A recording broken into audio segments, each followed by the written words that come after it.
How to play crazy games with friends. Hey everyone, welcome to the channel. Today we're going to learn how we can play crazy games with friends, so make sure to watch the video till the end.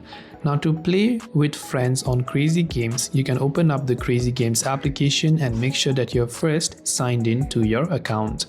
Once you're signed in, from the bottom you can see various options and you can just go to this particular option, which is a search icon from the very bottom. When you're on the search page, you can search for various games and categories, and the category that we want to look for is multiplayer category, because multiplayer means you can play with your friends. So under the feature tab, you can see this option called multiplayer, so you can simply select that, and here you can see online with friends, so you can make sure to check this option called online with friends, and these are a list of all the games that you can play with your friends. Now you can open up a particular game over here, select the option called play with friends, and you can choose to invite your friends depending upon the type of game to be able to play with your friends on Crazy Games.